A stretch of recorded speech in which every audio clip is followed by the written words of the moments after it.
नमस्ते स्टूडेंट, मैं आज चल रहा हूँ आपका नया टॉपिक लेकर कंडक्शन, कन्वेक्शन एंड रेडिएशन। और ये जनरली पूछा जाता है मोड ऑफ हीट ट्रांसफ़र के नाम से भी। ठीक है, इसका क्वेश्चन इंटरव्यू में और एसएससी जेईई में मेजरली क्वेश्चन इससे ज़रूर पूछे जाते हैं, आपका कंडक्शन, कन्वेक्शन और रेडिएशन से। एटलीस्ट मैं आपको बता दूँ कि हर साल कन्वेक्शन और रेडिएशन से आपको 4 क्वेश्चन देखने के लिए ज़रूर मिल जाएंगे। मतलब 4 मार्क्स का आपका कंप्लीट हो जाएगा यदि आप ये वीडियो देख लेंगे। ठीक है, 4 मार्क्स आपके कहीं नहीं गए। सबसे पहले बात करते हैं कंडक्शन की। तो व्हाट इज कंडक्शन? कंडक्शन क्या है? The heat transferred from atoms that are touching, so it is not carried by a liquid और gas, so that is conduction. So मैं कह सकता हूँ कि यदि किसी बॉडी में उसके एटम्स के थ्रू आपका एक स्पेस से दूसरे स्पेस पर या एक जगह से दूसरी जगह पर आपका टेम्परेचर का फ्लो हो रहा है, तो दैट इज कॉल्ड कंडक्शन। और ये हमेशा आपका क्या होता है, हमेशा आपका सॉलिड बॉडीज में होता है। सॉलिड बॉडी में हमेशा क्या होता है, कंडक्शन प्रोसेस होती है। जब यदि मान लीजिए कि आपका एक रॉड है, इस रॉड को आपने गर्म किया, तो आप इसका एक एंड गर्म कर रहे हैं, ये वाला एंड, तो इसका एक एंड गर्म करें तो एक एंड गर्म करने में क्या होगा, इसका टेम्परेचर यहाँ इंक्रीज होगा और धीमे धीमे क्या होगा, इसके जो अंदर एटम्स हैं उनमें कोलाइड्स होगा, मतलब वो अपने कोलिजन करेंगे, एक दूसरे के साथ अपना एनर्जी को ट्रांसमिट करेंगे और वो एनर्जी को आगे फ्लो कराते जाएंगे। तो दैट्स वाई क्या होगा, आपका ये पूरा रॉड धीमे धीमे आपका इसका टेम्परेचर इंक्रीज होता जाएगा। So that process is known as conduction.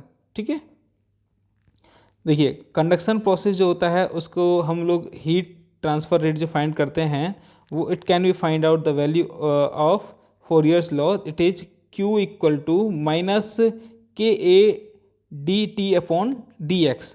तो यहाँ Q क्या है, Q आपका हीट ट्रांसफ़र है कि आपका एक स्पेस से दूसरे स्पेस पर आपका कितना हीट गया, ये हमें फाइंड करना है। तो हम लोग क्या चाहिए, हमें इसके लिए चाहिए इसका एरिया, कि हम कितने एरिया पे आपका हीट ट्रांसफ़र कर रहे हैं, और यहाँ जो आपने स्टार्टिंग का टेम्परेचर था वो, और लास्ट वाले आपके बॉडी का टेम्परेचर कितना है वो। तो T1 T2 हमें मालूम होने चाहिए। और नेक्स्ट वन इज़ दैट कि मटेरियल के अकॉर्डिंग उसकी थर्मल कंडक्टिविटी क्या है, जो हम यहाँ मटेरियल यूज कर रहे हैं उस मटेरियल की थर्मल कंडक्टिविटी क्या है।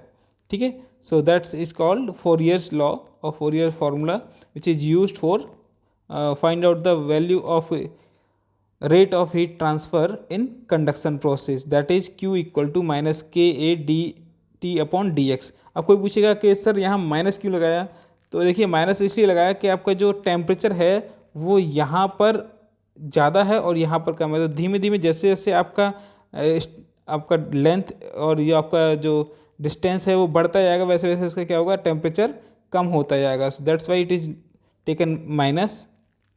ठीक है, नेक्स्ट कंडक्शन के देखिए, कंडक्शन को एक प्रोसेस से समझ लेते हैं कि यदि आप मान लीजिए कि कोई 3 स्टिक ले लीजिए, कोई आपने 3 स्टिक ले ली, ये 3 स्टिक लिया आपने, और ये तीनों स्टिक आपकी, एक इसमें कॉपर की है, एक आपका आयरन की है और एक आपका ग्लास की है। तो मैंने स्टार्टिंग में क्या किया, स्टार्टिंग में इन तीनों स्टिक पर मैंने एक नेल को हेल्ड किया। नेल मतलब ये आप देख रहे हो ना, ये जो ब्लैक वाला पोर्सन है, जो ब्लैक वाला पोर्सन आप देख रहे हो तीनों पे, दैट इज़ नेल। इसको मैंने हेल्ड किया किस पे, बाई यूजिंग वैसलीन में लगा कर क्या चिपका दिया इस पर। अब जैसे मैं यहाँ से क्या करूँगा, इनके एक एंड को हीट करूँगा, तो क्या होगा, इनके हीट करने पर यहाँ से आपका कंडक्शन प्रोसेस होगा, और due to this conduction process the Vaseline will melt. Vaseline क्या होगी, पिघल जाएगी, और आपका ये जो नेल्स हैं वो अपना आपका पोजीशन चेंज कर देंगे या उस पर गिर जाएंगे। So that is the example और that is the experiment of conduction. Next is that what is convection. तो कन्वेक्शन क्या होता है, तो convection occurs when a cooler denser mass of gas और liquid replace a warmer less dense mass और of gas और liquid by pushing it upward. देखिए यदि हम बात करें तो व्हाट इज कन्वेक्शन, कन्वेक्शन क्या होता है, it is the energy transferred by movement of matter, चाहे वो आपका लिक्विड हो चाहे वो आपका गैस हो। यदि आपका हीट ट्रांसफ़र किसी वाटर में हो रहा है, किसी लिक्विड में हो रहा है, किसी गैस में हो रहा है, ड्यू टू देयर मोशन, उसके मोशन के कारण, उसके मूवमेंट के कारण, यदि आपका किसी भी फ्लूइड में या किसी भी लिक्विड में, किसी भी गैस में आपका ट्रांसफ़र हो रहा है heat, one place to another place, so that process is known as convection. Okay, so when water is boiled, then the water moves in roughly circular pattern because of convection. तो देखिए अब जब water को गर्म करते हैं क्या होता है, क्या वाटर जो है उसमें बबूले टाइप के बन जाते हैं, बुलबुले टाइप के बन जाते हैं, और वो बुलबुले के टाइप आपकी क्या होता है, एनर्जी को रिलीज करता है ऊपर, और दूसरे आपके एटम्स को, जो वाटर के एटम्स हैं उनको गर्म करता है। ठीक है, so this motion is due to density difference, this motion is due to density difference that result from temperature difference. तो क्या होगा, इसके बाद ये हमारा, जैसे हमारा डेंसिटी चेंज होगी टेम्परेचर के अकॉर्डिंग, उससे हमारा टेम्परेचर भी चेंज होगा। तो the motion is called convection current. जो आपका मोशन होता है उसे बोलते हैं हम क्या, कन्वेक्शन करंट। देखिए कन्वेक्शन रेट जो आपका फाइंड करने के लिए इक्वेशन होती है, that is Q equal to HA TW minus T infinite. तो देखिए TW क्या है, TW आपका है वार्मर सरफेस का, जो गर्म सरफेस है उसका टेम्परेचर, और आपका TW क्या है, सॉरी T इन्फाइनाइट क्या है, दैट इज एटमॉस्फेरिक टेम्परेचर, और उसका जो बॉडी का टेम्परेचर है वो मान लेते हैं हम लोग। ठीक है, और it is this equation is also known as Newton's law of cooling. ये आपको बोलते हैं, इसको क्या बोलते हैं हम, न्यूटन्स लॉ ऑफ कूलिंग बोलते हैं। कन्वेक्शन आपका दो तरीके से होता है, या तो आपका होता है लिक्विड से लिक्विड में, या होता है आपका लिक्विड से सॉलिड में। सो दोनों केस में आपका, यदि सॉलिड से लिक्विड में हो रहा है, लिक्विड से सॉलिड में हो रहा है, या लिक्विड टू लिक्विड हो रहा है, तो ये तीनों प्रोसेस में आपका कन्वेक्शन प्रोसेस ही कहलाएगा। देखिए जैसे कि आप लोग देख सकते हो कि इसका जो बेस्ट एग्जांपल है, दैट इज जहां आपका समुद्र का किनारा होता है। तो समुद्र के किनारे पर यदि आप देखोगे तो ज़मीन आपकी गर्म होती है, और दिन के टाइम में आपका समुद्र से ठंडी हवाएं फ्लो होती हैं दिन के टाइम में। और मगर जैसे ही आप बात करोगे रात के टाइम में, रात के टाइम में क्या होगा कि आपका यहाँ ज़मीन ठंडी हो जाएगी, तो क्या होगा, आपका ज़मीन ठंडी हो जाएगी, तो आपका जो गर्म हवाएं हैं वो समुद्र की तरफ से आना शुरू हो जाएंगी, इसकी ज़मीन की तरफ, स्थल की तरफ। ठीक है, और इधर से आपका ठंडी हवाएं जाएंगी। सो that is very best example for convection process. देखिए यहाँ भी आप देख सकते हो इसी तरीके से, ये मैंने एक थोड़ा और अच्छा डायग्राम ले लिया है कि यहाँ पर आपका सी ब्रिज देखिए कैसा होता है, सी ब्रिज ठंडा होता है, और यहाँ लैंड ब्रिज ठंडा होता है। दिन में आपका क्या होता है, समुद्र की हवाएं ठंडी होती हैं, और रात में आपकी जो लैंड की, मतलब जमीन की तरफ से हवाएं जब जाती हैं समुद्र की तरफ, वो ठंडी होती हैं। Next one is that radiation. Radiation heat transfer क्या होता है, तो रेडिएशन हीट ट्रांसफर क्या है, the energy of radiation transferred in the form of electromagnetic wave, that is called radiation. और रेडिएशन क्या है, it is the mode of heat transfer is independent of medium. ये आपका मीडियम पे depend नहीं करता है। ठीक है, it occurs more effectively in vacuum. ये ज़्यादातर और इफेक्टिवली आपका फ्लो होता है किसमें, वैक्यूम में। यदि वैक्यूम है तो वहाँ आपका परफेक्ट तरीके से रेडिएशन हो पाएगा। देखिए इसका फॉर्मूला आपका होता है Q radiation equal to sigma epsilon A F into T4 T की पावर 4 T1 की पावर 4 माइनस T2 की पावर 4, या Ti की पावर 4 माइनस Tj की पावर 4। तो यहाँ Q क्या है, Q वही आपका हीट ट्रांसफर है। ठीक है, सिग्मा क्या है, sigma is that Stefan Boltzmann law. ये आपका रेडिएशन हीट ट्रांसफर डिपेंड्स करता है या काम करता है स्टीफन वोल्ट्जमैन लॉ पर। ई क्या है, E is the emissivity of any surface, कि कोई सरफेस कितना इमिसिव है, कितना आपका रिफ्लेक्ट करती है हीट को। और ए आपका सरफेस एरिया हो गया, और आपका एफ आपका क्या होगा, फैक्टर हो गया सरफेस का, फैक्टर किस फैक्टर पर काम कर रहा है, क्या फैक्टर है उसका। और T1 T2 क्या है, that is the absolute temperature of the surface.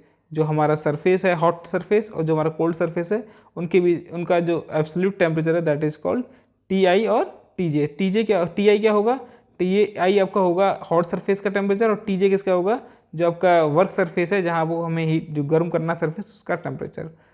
ठीक है, देखिए कंडक्शन, कन्वेक्शन और रेडिएशन तीनों ही हम लोग एक प्रोसेस से समझ सकते हैं। यदि मैं वाटर को गर्म कर रहा हूँ एक केतली में, तो आप देख सकते हो, तो वाटर को गर्म करने के लिए आपने केतली यूज की हुई है, और केतली में आपने आपका क्या क्या डाला हुआ है, आपने डाला हुआ है यहाँ पर कोई भी लिक्विड या कोई भी फ्लूइड। ठीक है, तो यदि आप फ्लूइड को गर्म कर रहे हो तो एक फ्लूइड के नीचे वाले पार्टिकल गर्म होंगे, और गर्म होने के बाद वो ऊपर फ्लो करेंगे। तो ये फ्लो जब करेंगे क्या होगा यहाँ से आपका हीट को ऊपर की तरफ फ्लो करेंगे, that process is known as convection. और ये जो आपका बर्तन है वो बना हुआ है मेटल का, तो जब मेटल का बर्तन बना हुआ है तो मेटल पूरा गर्म होगा और गर्म होने के बाद ये हैंडल को भी गर्म करेगा, that process is known as conduction. और यदि आप बात करो कि ये जो आपका बिना किसी मीडियम के, यहाँ कोई मीडियम नहीं है ना, यहाँ कोई मटेरियल आपने हैंड दिया नहीं, और बिना किसी मीडियम के आप यहाँ हीट को ट्रांसमिट कर रहे हो, चाहे आपका यहाँ गैस जला रखा है आपने या कोई भी ईंधन जला रखा है, उससे इस बर्तन में या आप लोग को इसके हीट लग रही है किसी आपके बॉडी को, तो that is called radiation, that is called radiation. ठीक है, तीनों का फॉर्मूला दिया हुआ है। Q इक्वल टू क्या होता है, एच डेल टी, किसका फॉर्मूला होता है, कन्वेक्शन का। Q equal to minus K del T आपका होता है किसका, कंडक्शन का। और Q equal to epsilon sigma T की power 4, that is the radiation. ठीक है, इनके नोटेशन बताए हुए हैं, Q क्या है, K क्या है, डेल टी क्या है, सबके बताए हुए हैं। आप लोग इसको ज़रा ध्यान रखिएगा और इसे नोट कर लीजिएगा एक बार। और इन फॉर्मूलों पे बेस्ड ही आपका 3 क्वेश्चन आते हैं हमेशा एसएससी जेईई में। Another difference between conduction, convection and radiation. तो हम बात करें सबसे पहले कन्वेक्शन कंडक्शन की। तो कंडक्शन क्या होता है, it is the transfer of heat bye direct physical contact. तो कोई दो मटेरियल में डायरेक्ट फिजिकली कॉन्टैक्ट के थ्रू, मटेरियल में, मेटल में मतलब, है ना, कोई भी मटेरियल्स में आपका फिजिकल कॉन्टैक्ट के थ्रू हीट ट्रांसफर हो रहा है, दैट इज कॉल्ड कंडक्शन। यदि आपका किसी फ्लूइड के थ्रू हीट ट्रांसफर हो रहा है, दैट इज कॉल्ड कन्वेक्शन। और यदि कोई मीडियम नहीं है, by using of electromagnetic wave आपका हीट ट्रांसफर हो रहा है, दैट इज कॉल्ड रेडिएशन। ठीक है, अगला है, it is due to the temperature difference heat flow from high temperature region to low temperature region. और यही चीज़ आपका कन्वेक्शन में होगी। यहाँ भी आपका जहाँ आपका हाई टेम्परेचर है उधर से लो टेम्परेचर की तरफ आपका हीट फ्लो होगा। और इसमें क्या होता है रेडिएशन में, it occurs from all bodies at the temperature above 0 degree kelvin. तो ये सारे बॉडीज पे होगा जिस पर आपका टेम्परेचर, आपका जो एब्सोल्यूट टेम्परेचर है वो 0 डिग्री केल्विन से ऊपर है, तो आप मतलब उसके इक्वल है, तो आपका क्या होगा, उन सारी बॉडी में आपका हीट ट्रांसफर होगा। कंडक्शन, कंडक्शन में देखिए दोबारा से एक और थर्ड वाला, तो it occur in solid through the molecular collision without actual flow of matter. तो यहाँ क्या होगा, यहाँ आपका जो सॉलिड्स होते हैं उनमें कोई फ्लो नहीं होता है, उनके जो इंटरनल मॉलिकुलर, आपका मॉलिक्यूल्स लेवल की बात कर रहे हैं, तो उनके जो एटम्स होते हैं उनमें कोलिजन प्रोसेस होती है, और कोलिजन प्रोसेस के थ्रू आपका उनका हीट ट्रांसफर होता है। इन केस ऑफ कन्वेक्शन, यहाँ क्या होता है, आपका जो मैटर होता है, जो आपका लिक्विड वगैरह जो भी आपने फ्लूइड वगैरह यूज किया हुआ है, उसमें क्या होता है, एक्चुअल फ्लो होता है, that's why it create heat transfer. और थर्ड में क्या होता है आपका रेडिएशन में, it can take place a large distance and doesn't heat the intervening medium. तो ये क्या होता है, ये हो सकता है कि आपका एक बहुत बड़ा डिस्टेंस क्रिएट कर दे, तब भी आपका जो मीडियम है उसको गर्म करने में हेल्प कर दे। कंडक्शन में क्या होता है, it is very slow process. Convection में क्या होता है, ये भी आपका स्लो प्रोसेस है। और जो आपका रेडिएशन है, it is depends upon the speed of light. जो आपका लाइट है, जो आपका रेडिएशन निकल रहे हैं, और रेडिएशन की जो फोटोन्स हैं उनकी स्पीड कितनी है उस पर डिपेंड करता है आपका radiation. Next one is that, conduction में ही चल बात करते हैं। तो it does not obey the law of reflection and refraction. तो ये आपका उस रूल को फॉलो नहीं करता है, रिफ्लेक्शन और रिफ्रैक्शन को। ठीक है, ये भी आपका रिफ्लेक्शन और रिफ्रैक्शन लॉ को फॉलो नहीं करता है, मगर रेडिएशन में क्या होता है, it obey the rule of reflection and refraction both. So thanks. अभी देखिए हम इसके कुछ बात करें, एग्जाम्पल देख लेते हैं। देखिए एग्जाम्पल आप देख रहे हो कि इसमें हम किसी रॉड को गर्म कर रहे हैं, तो यहाँ क्या होता है, यहाँ आपकी रॉड ज़्यादा गर्म है और धीमे धीमे इसका टेम्परेचर बढ़ता जा रहा है, तो आपका हाथ भी यहाँ से गर्म हो जाए, that is called conduction process. अगला आपका है कन्वेक्शन। तो कन्वेक्शन में आप लोग देख चुके हो कि बर्तन को हम गर्म कर रहे हैं तो वहाँ से आपका हीट ट्रांसफर हो रहा है, that is called convection process. ये किसके थ्रू हो रहा है, आपका लिक्विड गर्म होने की वजह से, लिक्विड से लिक्विड में हो रहा है। तीसरा आप देखिए रेडिएशन। तो रेडिएशन क्या होता है कि हम जो सन का बेस्ट एग्जांपल लेते हैं, तो सन क्या हो रहा है, सन आपके अर्थ को हीट देता है, तो किसके थ्रू देता है, कोई मीडियम लगा हुआ है इसमें, नहीं, there is no medium, there is no medium, और फिर भी आपका हीट ट्रांसफर हो रहा है, that is called radiation process. और इन तीनों कंबाइंड प्रोसेस जो मैं आपको बताया था, वो आपका एक कंबाइंड प्रोसेस है। हम कोई बर्तन गर्म कर रहे हैं किसी हीटिंग कॉयल से, तो हीटिंग कॉयल अपना रेडिएशंस अलग दे रहा है, और उन रेडिएशन से आपका कॉन्टेक्ट तो उसमें है नहीं बर्तन के साथ, फिर भी आप कोई बर्तन गर्म कर रहा है, दैट इज कॉल्ड रेडिएशन। अब बर्तन में जो भरा हुआ आपका लिक्विड है वो आपका गर्म हो रहा है automatically, that is called convection.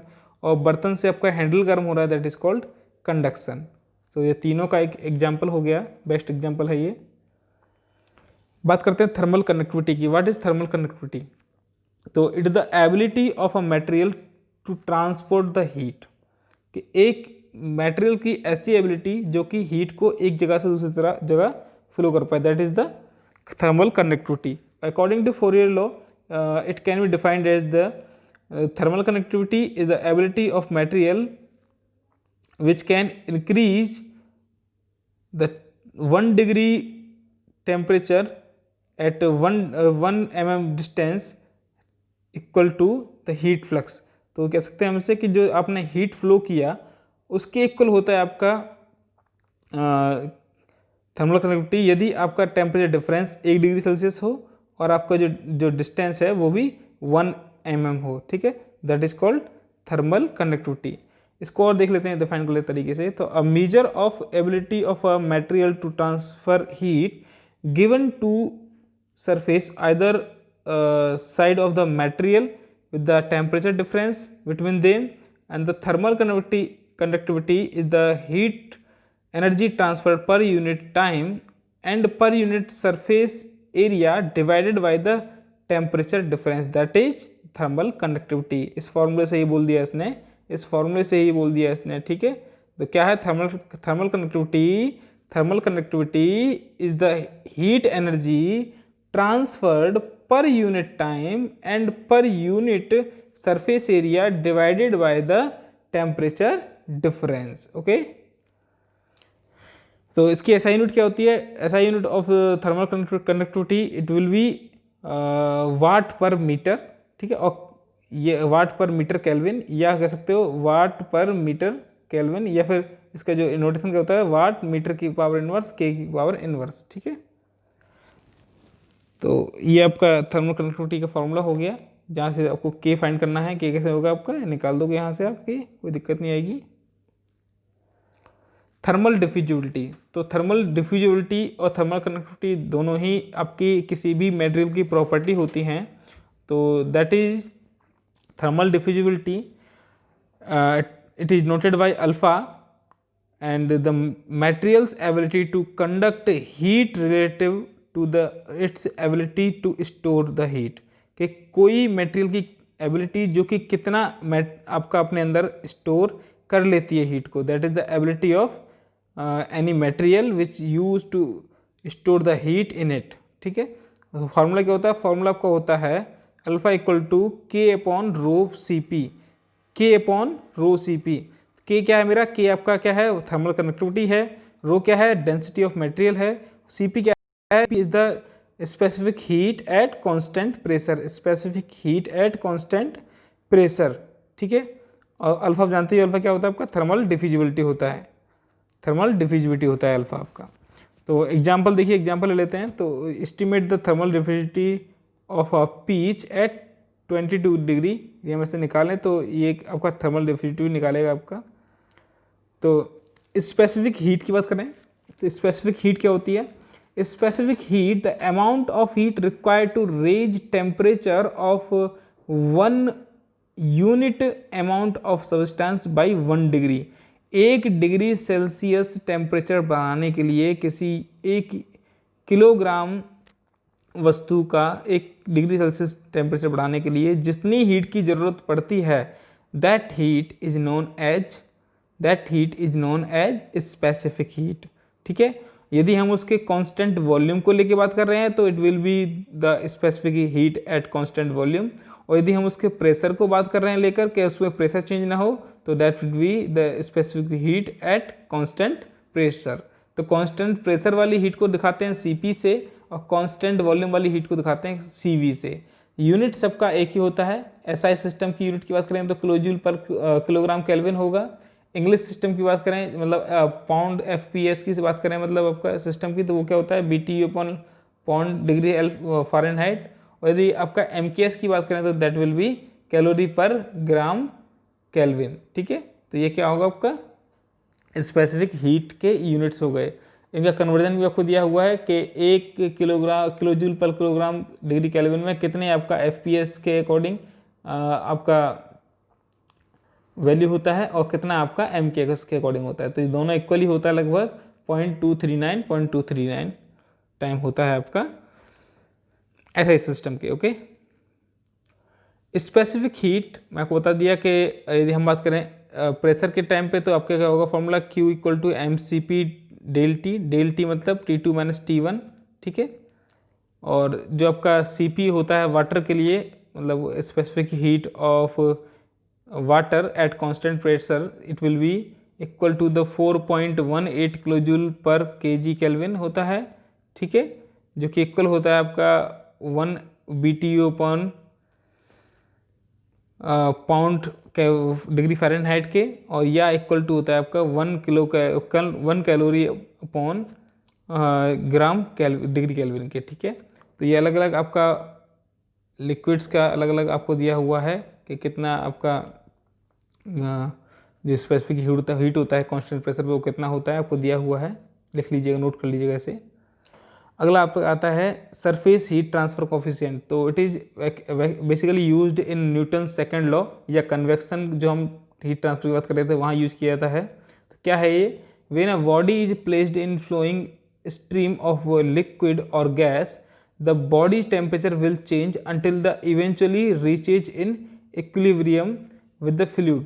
तो in equilibrium form also known as Newton's law of cooling. So that is dq upon dt equal to HA, heat transfer rate जो आपका होता है dq upon dt equal to HA del T, ठीक है। तो यहाँ जो H है आपका that is surface heat transfer coefficient, ये से बोलते हैं सरफेस हीट ट्रांसफर कोफिशिएंट। अब आता है सेंसिबल हीट और लेटेंट हीट। तो देखिए, temperature that can be sensed by touch और measured with a thermometer, the temperature change due to heat transfer into or out of the product is known as sensible heat. और what is the latent heat? Latent heat क्या होता है? The transfer of heat energy with no occupied change in temperature happen during a phase change.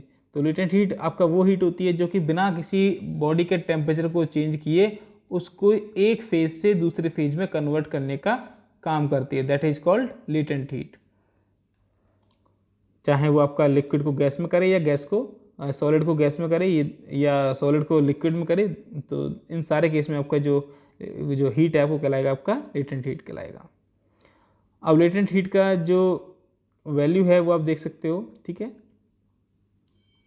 एक बार इसको पढ़ लीजिएगा पूरा। अब आता है आपका एंथैल्पी। एंथैल्पी क्या है? Enthalpy is the amount of total amount of heat. ये क्या होता है? टोटल अमाउंट ऑफ हीट होता है। तो heat constant of a material, पूरे मटेरियल का कितना कंटेंट आपका है हीट का, दैट इज कॉल्ड एंथैल्पी। तो it is used frequently to evaluate change in heat content of steam और मिस्ट एयर। तो इसका यूज कभी कभी क्या कहाँ करते हैं हम लोग? एवेल्यूएट करने के लिए करते हैं कि कितना हीट कंटेंट है आपकी स्टीम में या एयर में या मिस्ट एयर में। मोइस्ट एयर जो आपकी होती है जिसमें आपका कुछ पार्टिकल होते हैं आपके मॉइस्चर के, that is called moist air.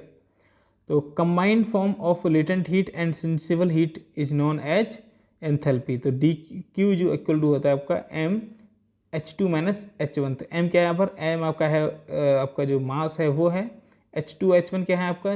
H2 आपका है एंथैल्पी एट T1 टेम्परेचर और H1 है आपका है एंथैल्पी एट T2 टेम्परेचर। मतलब मैक्सिमम टेम्परेचर पर आपका एंथैल्पी कितना है? H2, और मिनिमम पे कितना है आपका? H1। सम इम्पोर्टेंट MCQ की बात करेंगे। देखिए सबसे पहले आपका MCQ है the unit of thermal conductivity in MKS unit. तो MKS यूनिट में आपका थर्मल कंडक्टिविटी की यूनिट क्या होगी आपकी? अब फार्मूले से फाइंड कर सकते हो इसको। देखिए फार्मूला क्या होता है आपका, समझिए।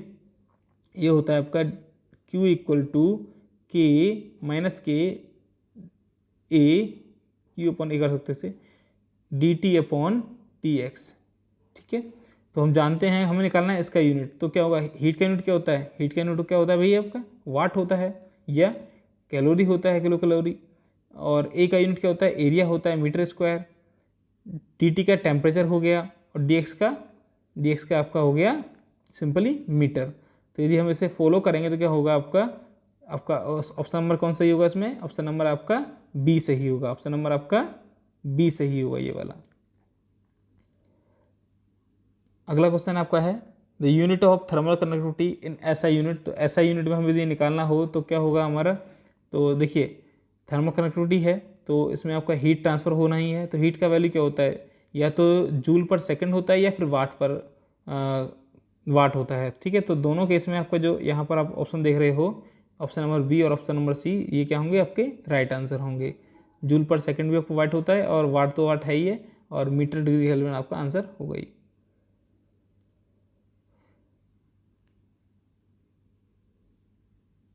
अगला आपका आता है question number 3, thermal conductivity of a solid metal with range in temperature normally. यदि किसी बॉडी का टेम्परेचर बढ़ रहा है तो उसका थर्मल कंडक्टिविटी क्या होगा? तो थर्मल कंडक्टिविटी ऐसे केस में कम हो जाती है यदि टेम्परेचर आपका बढ़ रहा है तो। ठीक है, तो ऑप्शन नंबर बी आपका सही आंसर होगा। Question number 4 is that the thermal conductivity of non-metallic amorphous solid with decrease in temperature। यदि हमारा टेम्परेचर डिक्रीज हो रहा है तो थर्मल कंडक्टिविटी नॉन मेटल की क्या होगी? तो नॉन मेटल की हमारी क्या होती है? ये भी हमारी डिक्रीज होती है। नॉन मेटल की हमारी डिक्रीज होती है और मेटल की हमारी इंक्रीज होती है यदि हमारा टेम्परेचर डिक्रीज हो रहा है, और टेम्परेचर बढ़ रहा है तो मेटल में हमारा डिक्रीज होगी और नॉन मेटल में हमारा इंक्रीज होगी। ठीक है, याद रखिएगा। Heat transfer take place as per zeroth law, first law of thermodynamics या सेकंड लॉ ऑफ थर्मोडायनेमिक्स। देखिए जीरोथ लॉ आपका होता है टेम्परेचर लॉ, फर्स्ट लॉ आपका होता है एनर्जी लॉ, और थर्ड लॉ आपका होता है हीट ट्रांसफर लॉ। तो आपका ऑप्शन नंबर सही सी जो होगा वो सही आंसर होगा। Question number 6, when heat is transfer from one particle of hot body to another particle by motion of heated particles it is referred to as a heat transferred by. देखिए यहाँ आपका actual motion हो रहा है तो conduction process होगा यदि आपकी सॉलिड की बात कर रहे हो। ठीक है, यदि आप सॉलिड की बात कर रहे हो। ठीक है, अगला आपका है when heat is transferred from hot body to cold body in straight line without affecting the intervening medium it is referred as. तो क्या होता है हमारा? जब हमारा कोई मीडियम नहीं होता है तो क्या करते हैं, हमसे रेडिएशन बोलते हैं। तो ऑप्शन नंबर सी सही होगा। Question number 8, sensible heat in is the heat required to. क्या होती है सेंसिबल हीट? वो सिर्फ आपका टेम्परेचर इंक्रीज करने के लिए होती है, दैट। तो ऑप्शन नंबर सी आपका सही आंसर होगा। Question number 9, the insulation ability of an insulator with the presence of moisture would be. यदि आपका मॉइस्चर है एयर में और हम बात करें इंसुलेशन की एबिलिटी तो क्या होगा? डिक्रीज होगी ऐसे केस में। ठीक है, इंसुलेशन काम करना बंद कर देगा यदि आपकी मोस्ट एयर है या मॉइस्चर है उसमें। तो question number 10, when heat is transfer by molecular collision it is referred to as a heat transfer by. The molecular collision हो रहा है तो क्या होगा आपका? कन्वेक्शन प्रोसेस होगा सिंपली। सॉरी, यहाँ आपका थोड़ा सा गलत लग रहा है मेरे को। यदि मॉलिक्यूलर कोलिजन हो रहा है तो वो कहलाएगा आपका कंडक्शन प्रोसेस। क्या कहलाएगा? Conduction process. और यहाँ जो ऑप्शन नंबर आपका ये था क्वेश्चन जो आप देख रहे थे भी ये वाला, इसमें आपका कन्वेक्शन होगा। यहाँ आपका ये आंसर सही होगा, कन्वेक्शन। 6 नंबर में आपका कन्वेक्शन सही होगा, और यहाँ आपका ये लास्ट वाले में